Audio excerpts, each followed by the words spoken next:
हिवाळी अधिवेशन संपताच राज्य मंत्रिमंडळाचं खाते वाटप जाहीर होणार आहे। राज्यपाल सी.पी. राधाकृष्णन यांच्याकडे खाते वाटपाची यादी पोहोचलेली आहे। मंत्रिमंडळामध्ये 43 मंत्री असतील। भाजप, शिवसेना आणि राष्ट्रवादी काँग्रेसच्या मंत्र्यांना कोणते खाते मिळणार हे थोड्याच वेळामध्ये जाहीर होण्याची शक्यता आहे। त्यामुळे अर्थातच या खाते वाटपाकडे आता लक्ष लागलेलं आहे। आणि याच विषयी आपण अधिक बोलूया। प्रतिनिधी पंकज दळवी सध्या आपल्या सोबत आहेत। पंकज, नवी माहिती, हिवाळी अधिवेशन संपताच राज्य मंत्रिमंडळाचं खाते वाटप जाहीर होणार आहे आणि त्यामुळे अर्थातच जी उत्सुकता सगळ्या महाराष्ट्राला लागलाय की कोणत्या मंत्र्याकडे कोणतं खातं असणार ती उत्सुकता अर्थातच संपुष्टात येणार आहे। अजून किती प्रतीक्षा?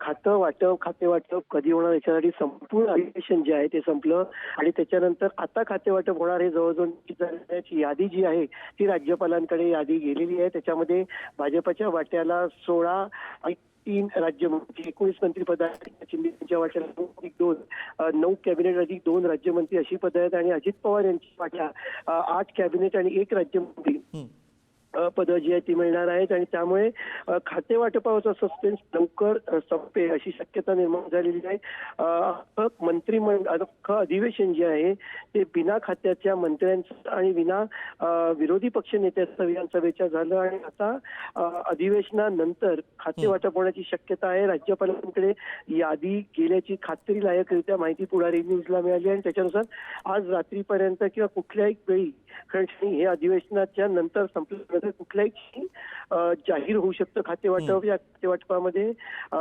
की कुठली खाती कोणाला मिळणार त्याच्या बाबतीतली सस्पेन्स सुद्धा पण आपल्याला जी माहिती मिळाली त्याच्यानुसार गृहनिर्माण असेल, परिवहन असेल, नगरविकास असेल, ही नवी खाती जी आहेत ती एकनाथ शिंदे यांच्या शिवसेनेला दिली गेली। तसं गृहनिर्माण आतापर्यंत एकनाथ शिंदे यांच्या शिवसेनेकडे नाही तर भाजपाकडे होतं, मात्र एकनाथ शिंदे ते आपल्याकडे खेचून आणण्यात यशस्वी झाल्याचं समजतंय।